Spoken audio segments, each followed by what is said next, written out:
आर्य समाज को क्या सनातन धर्म का ही हिस्सा माना जाता है या अलग है ये?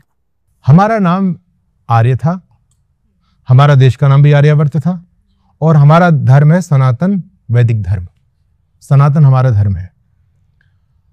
एक बात आप समझिएगा, जब भी कोई आक्रांता किसी देश को गुलाम करता है तो सबसे पहले उस देश की पहचान को खत्म करता है और उसकी पहचान हमेशा हमेशा के लिए खत्म हो जाए, इसके लिए उस देश के इतिहास को खत्म करके नया कपोल कल्पित इतिहास उस राष्ट्र पर थोपा जाता है।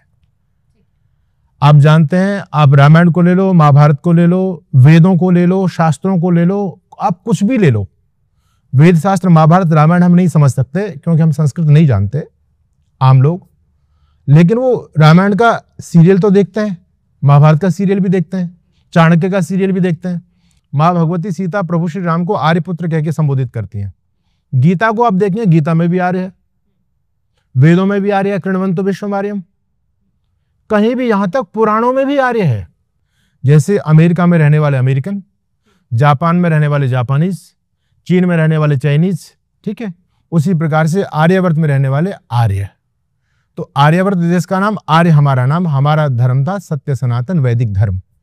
जब वो लोग आए तो उन्होंने हमको एक नया नाम दिया, हिंदू। देश का नाम दिया हिंदुस्तान।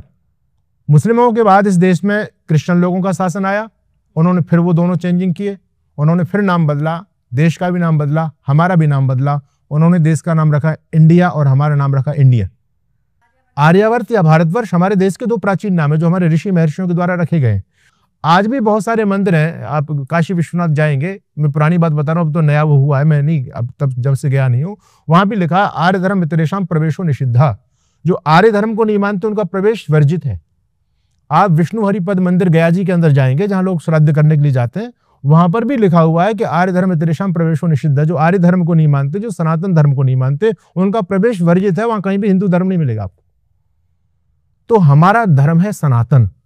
सनातन का मतलब होता है जो सदा से है, जो शाश्वत है, जो अनादि है। दुनिया में धर्म एक ही है, बाकी तो सारे मतपंथ हैं। मतपंथ किसी व्यक्ति के द्वारा चलाए गए होते हैं, उनका एक फाउंडर होता है। जैसे इस्लाम किसने चलाया? मोहम्मद ने चलाया।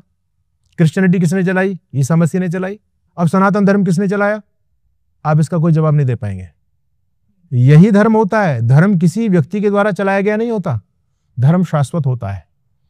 प्रभु श्री राम से भी पहले सनातन धर्म था, भगवान श्री कृष्ण से भी पहले सनातन धर्म था। गौतम, कपिल, कणाद, ऋषिवर, पतंजलि, महर्षि दयानंद, ये जो हमारी ऋषि परंपरा है, ये सनातन धर्म के फाउंडर नहीं है, ये सभी सनातन धर्म के प्रचारक थे। इन्होंने सनातन धर्म का प्रचार किया। तो हमारा धर्म है सनातन। आर्य समाज और सनातन एक ही चीज है। हमारे सनातन धर्म में कालांतर में जो अंधविश्वास, रूढ़ियां, पाखंड जो छा गया था, महर्षि दयानंद सरस्वती जी महाराज ने आकर के उन्हीं अंधविश्वासों का खंडन किया जो सनातन धर्म में डाल दिए गए थे नहीं, सनातन धर्म के अंग नहीं थे। जैसे मान लीजिए, हमारे यहाँ एक बहुत बड़े ऋषि हुए महर्षि मनु, जो मानव शास्त्र के प्रणेता थे, मानव धर्म शास्त्री, जिन्होंने मनुस्मृति लिखी। महर्षि मनु की मनुस्मृति में कोई भी आपको ऐसी चीज नहीं मिलेगी जिस पर देश में विवाद हो जाए। एक भी चीज नहीं है। ना उन्होंने दलितों के खिलाफ लिखा, ना शूद्रों के खिलाफ लिखा। लेकिन आज आप देख रहे हैं देश की राजनीति में कि महर्षि मनु की मूर्तियों को लोग तोड़ रहे हैं, मनुस्मृति को लोग फूंक रहे हैं। महर्षि मनु के नाम से लोगों ने गलत बातें उसमें डाली हैं, तो महर्षि मनु की नहीं थी। महाभारत जब लिखा गया तो उस समय महर्षि वेदव्यास और उनके शिष्यों ने मिलकर के लगभग 9,500 श्लोक इसमें बनाए महाभारत में। उस समय इसका नाम महाभारत नहीं था, उस समय इसका नाम था जय भारत। आज के महाभारत को देखेंगे और उस समय के महाभारत में केवल 9,500 10,000 श्लोक है और आज के महाभारत की श्लोक संख्या 1.5 लाख पहुंच चुकी है। अपने अपने मनगढ़ंत चीजें हमारी संस्कृति को खत्म करने के लिए, हमारे धर्म को खत्म करने के लिए, हमारे महापुरुषों को कलंकित और बदनाम करने के लिए ये सारा षड्यंत्र पहले भी चला, आज भी चल रहा है। तो महर्षि दयानंद जी महाराज ने जो भी कुछ गलत चीजें सनातन धर्म के अंदर जोड़ी गई थी, उनका खंडन किया है। एक भी सनातन मान्यता का खंडन ऋषि दयानंद ने नहीं किया। वो कहते हैं ब्रह्मा से लेकर के जैमिनी ऋषि पर्यंत जो शाश्वत सनातन परंपरा चली आ रही थी, कालांतर में लोग उसको भूल गए थे। मैं उसी परंपरा को तुम्हारे सामने रख रहा हूं, मैं कोई नवीन मत नहीं बना रहा हूं। चलिए, तो आपने कहा कि सनातन धर्म है और आर्य समाज जो है वो कहीं ना कहीं प्रचारक है सनातन धर्म का। और